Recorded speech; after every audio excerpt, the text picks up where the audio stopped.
No team enters 2026 carrying a heavier weight of expectation than Aston Martin Aramco F1 team.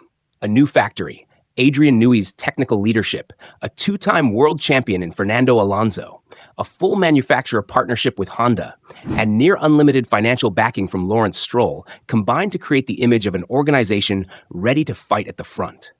On paper, it resembles the blueprint of a title contender. Yet Formula One has a habit of exposing the difference between assembling talent and building a functioning team, which raises the central question for 2026. What happens if Aston Martin's results fail to match its expectations? Because in Formula One, when ambitions are set this high, accountability tends to follow quickly and rarely gently. In this video, we will try to answer what happens if Aston Martin fails to meet those expectations, who carries the responsibility, and what the real causes that need to be resolved first to ever achieve such ambitious goals. So stay with us until the end. And if you find the analysis useful, like the video and consider subscribing. No other team drew more attention in Barcelona than Aston Martin Aramco F1 team. Few projects in the paddock carry the same mix of glamour, investment, and promise. Naturally, the focus followed them.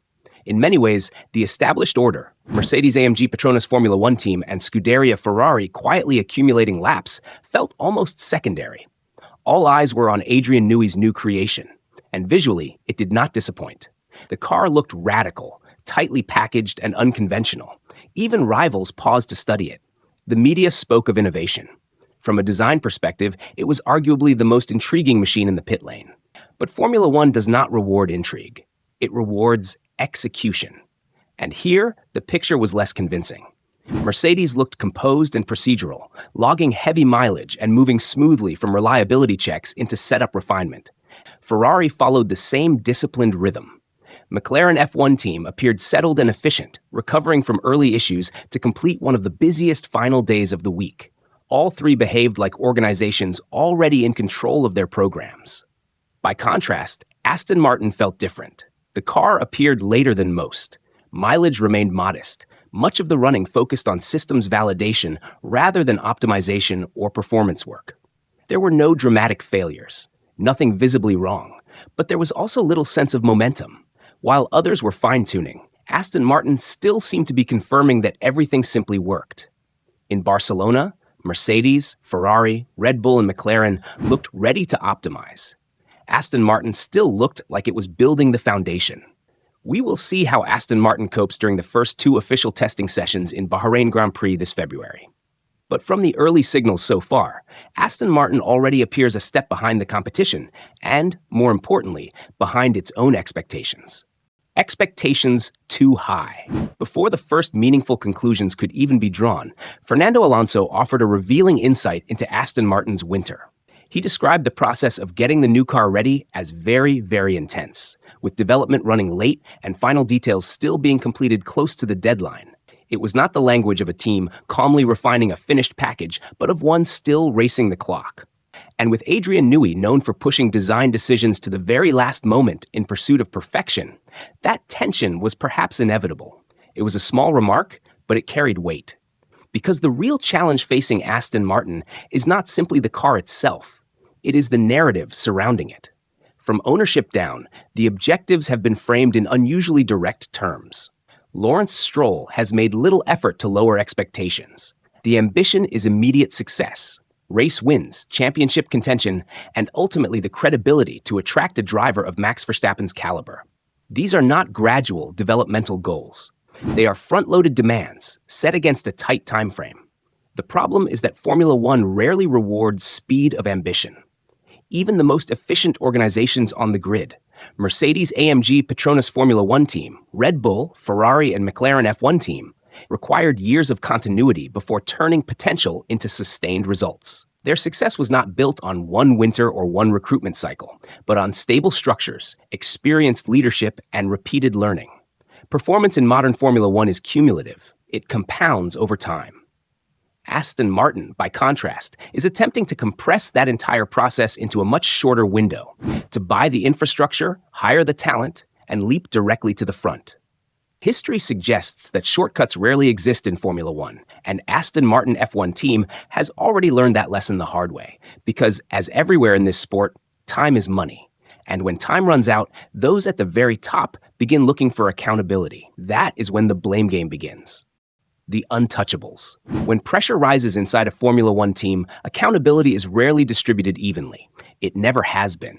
Certain figures are simply protected by structure, reputation, or ownership. Others, regardless of contribution, remain exposed. And at Aston Martin Aramco F1 team, the hierarchy is already easy to map. The first name on the untouchable list is Adrian Newey. His authority does not come from titles or contracts. It comes from history. Few individuals in modern Formula One carry a resume as definitive. Championships with Williams, success at McLaren F1 team, and a dominant era with Red Bull Racing have created a reputation that transcends short-term results. When Newey joins a project, the assumption is not if it will succeed, but when. That distinction matters. If the car underperforms, the narrative will not point toward design failure. It will point toward timing, toward integration, toward teething problems. The benefit of the doubt is built in. In practical terms, that makes him structurally immune to early criticism. Removing Newey would undermine the entire premise of Aston Martin's project. Therefore, it simply will not happen. Ownership sits in the same category. Lawrence Stroll funds the operation, sets the ambition, and controls the long-term direction. His position is not subject to sporting results. In Formula One, owners are not evaluated like employees. They define the framework within which everyone else operates. Whether decisions prove right or wrong, they remain in place. And then there is Lance Stroll. Fairly or unfairly, his seat is not a performance debate. It is a structural constant. The team is, by design, built around him. That reality removes him from the normal competitive equation. Other drivers are assessed race by race. Lance is not. His place is secure by definition. So when expectations are missed, and history suggests that some expectations inevitably will be, three of the most visible figures are effectively beyond reach. Chapter 4. That brings us to the group most likely to absorb the consequences. Those who are visible, exposed, and do not fall under the umbrella of the untouchables. It begins with the most visible and the most replaceable. First, the driver. Fernando Alonso remains, by any objective measure, one of the sharpest racers on the grid. His racecraft, tire management, and technical feedback are still widely respected inside the paddock. Few drivers understand how to build a car around them better than he does. On pure ability, there is little to question. But Formula One has never been governed purely by logic, which is why the tone struck by Fernando Alonso during the Barcelona shakedown was telling, the voice of a veteran managing expectations while still emphasizing the positives. Some of the teams did filming days and shakedowns in the beginning of January and then the whole weekend here in Barcelona. But for us, it was the very first day. We had a positive one, 60-plus laps, and the car is responding well. More to come. It was special. The first car made by Adrian, together with Honda and all these new rules. Tremendous effort from everyone, and looking forward to Bahrain now. Unfortunately, if on-track performance does not meet the team's high expectations, Fernando Alonso may find himself carrying much of the blame. At over 40, the argument almost writes itself. Reaction time, motivation, decline. Past his peak. It is a storyline that requires little evidence and spreads quickly when results disappoint. Nuance disappears. The discussion becomes binary. Either the car is fast or the driver is no longer good enough. And according to paddock sources, the team has already been exploring options beyond Alonso's current contract. Names linked range from the unlikely pursuit of Max Verstappen to more realistic alternatives such as Charles Leclerc, Oscar Piastri, or even George Russell, depending on how the wider driver market evolves. The question then is how Alonso would respond to increased internal pressure and criticism. Would he quietly fulfill his existing contract and transition into an ambassador role at Aston Martin F1 team? Or could he still achieve the unimaginable, winning races once more, this time in Adrian Newey's car, powered once again by a very familiar engine supplier, Honda Racing Corporation? The supplier. Honda Racing Corporation will inevitably face the same scrutiny. In modern Formula One, the power unit sits at the center of everything: packaging, cooling, weight distribution, software, drivability. When performance falls short, the engine is the most obvious suspect.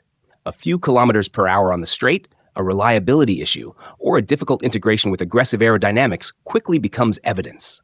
And in a project shaped by Adrian Newey's exacting standards, any mismatch between chassis ambition and power delivery turns political as much as technical.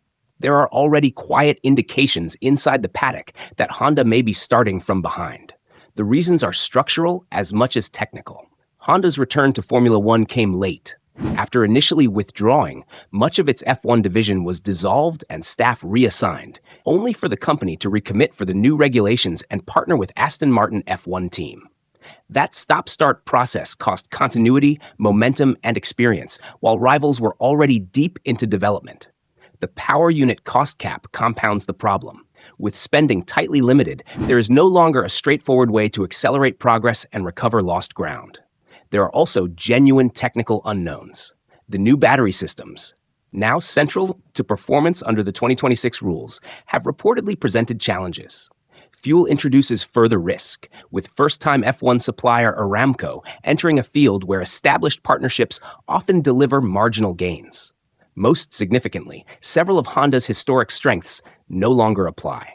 The removal of the MGU-H and tighter combustion constraints eliminate areas where it previously excelled, while competitors such as Mercedes-AMG Petronas Formula One team and Red Bull Racing appear to have found more effective solutions within the new framework. The broader context adds further pressure. Unlike those manufacturers, Honda supplies only one team, limiting data, feedback, and development speed. It enters the cycle with fewer resources, less redundancy, and less margin for error. All of which creates a simple reality. If there is a deficit, it will define the ceiling of the entire project. However strong the chassis may be, the power unit ultimately sets the limit.